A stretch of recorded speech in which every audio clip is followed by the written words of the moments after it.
સાંભળો ને, મને 10,000 રૂપિયા આપો ને. કેમ? તમને તો ખબર છે ને કે મારા મમ્મીનું આંખનું ઓપરેશન છે. તો એમણે હું તારી પાસેથી પૈસા માંગ્યા છે?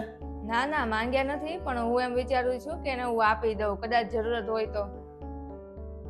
અને એમ પણ મારી જગ્યાએ મારો ભાઈ હોત તો એ કદાચ મમ્મીની મદદ એ કરે ને એનો સહારો બનીને એની સાથે તો રહેત. હા, તો એમાં હું શું કરું? મારે કાંઈ નથી દેવા, એને જે કરવું હોય એ કરે. એ મારા મમ્મી છે. અને આમ જ થાય તે એને માગ્યા નથી. માગ્યા હોત તોય કદાચ આપણે વિચારે કે હાલો ભાઈ એમને દેવાઈ જઈએ એમ. માગ્યા જ નથી ને તો તું ખોટે ખોટી દોઢ થાશો ન્યા. તો જરૂરત તો તમારા મમ્મીને ગામડે નથી હોતી પૈસાની, તો દર વખતે હું કામને દોઢા થઈને આપવા જાઉં છો? અરે ઈ મારા મમ્મી છે, એને મારા માટે ઘણું કર્યું છે. ઈ માગે કે ન માગે, મારે તો આપવા જોવે ને. હા, તો ઈ મારા મમ્મી જ છે, એણે મારા માટે ઘણું બધું કર્યું છે. હા, તો દે તારી રીતે, તારે જે પૈસા દેવા હોય ઈ. મારા હું કામ પૈસા દેવા જોવે? તું કર કામ ને દે પૈસા.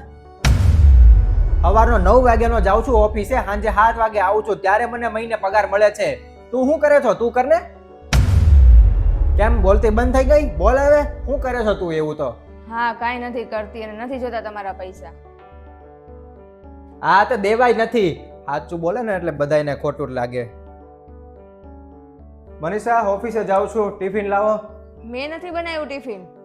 કેમ નથી બનાવ્યું એટલે? કેમ કે મને ઈ કામના પૈસા નથી મળતા.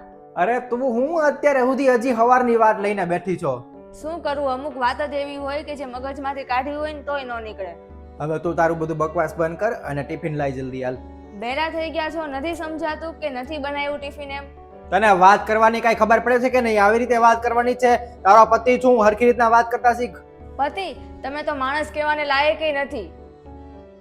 અને તમે માન સન્માનની વાત કરો છો, એવું તો માન સન્માન મેં તમને કેટલી વાર આપ્યું છે, પણ હવે હું નહીં આપું, કેમ કે જે વ્યક્તિ મારા મમ્મી પપ્પાનું માન સન્માન ન રાખે ને એને હું માન સન્માન નહીં આપું. તારું મગજ ઠેકાણે નથી લાગતું, મને એવું લાગે છે કે ગમે તેમ જેમ ફાવે એમ બોલ્યા જ કરે છો. તું ભૂલતી નહીં, તું એક સ્ત્રી છો. હા, સાચી વાત છે કે હું એક સ્ત્રી છું, એટલે જ તે તમે લોકો છે ને અમને કાંઈ ગણતા નથી. અને એવું તો શું છે તમારી પાસે જે અમારી પાસે નથી? કેમ કોઈ પુરુષ ઈચ્છે તો એના મા બાપને પૈસા મોકલી શકે છે, પણ એક સ્ત્રી ન મોકલી શકે? કેમ પુરુષ બહાર જઈને કમાવા જાય તો એના કામને માન સન્માન એવું બધું આપવામાં આવે છે, અને સ્ત્રી ઘરના કામ કરે તો એને કઈ ગણવામાં જ નથી આવતું? અને તમે જ કાલ કહેતા હતા ને કે એવું તો હું શું કરું છું કે જેને મને પૈસા મળવા જોઈએ. તો સાંભળો કે હું આ ઘરને સંભાળું છું ને એના મને પૈસા મળવા જોઈએ. અને રોજ તમારા માટે 3 ટાઈમ જમવાનું બનાવું છું તો મને એનાય પૈસા મળવા જોઈએ. કચરા પોતા વાસણ અને કપડાં ધોઉં છું ને એનાય પૈસા મળવા જોઈએ. અને આ તમારા મકાનને હું ઘર બનાવું છું તો મને એનાય પૈસા મળવા જોઈએ. પણ નહીં, તમારા માટે તો આ કાંઈ કામ જ નથી. એટલા માટે હવે તમે તમારું કામ જાતે કરજો, અને હું એવું કામ ગોતી લઈશ કે જેમાં મને માન સન્માન મળે અને પૈસા મળે. એક સ્ત્રી વર્ષોથી કામ કરતી આવી છે અને ઈ પણ 24 કલાક અને એક પણ રજા પાડ્યા વગર, છતાંય એના કામને કામ નથી ગણવામાં આવતું. અને એક પુરુષ ખાલી 12 કલાકની જોબ કરીને આવે અને એને રજાએ મળે અને માન સન્માન મળે, એવું કેમ? એક સ્ત્રી 24 કલાક કામ કરે છતાંય તે એને કઈ વસ્તુ લેવી છે, એની જીવન જરૂરિયાતની વસ્તુ લેવી છે તો એને પૈસા માંગવા પડે છે.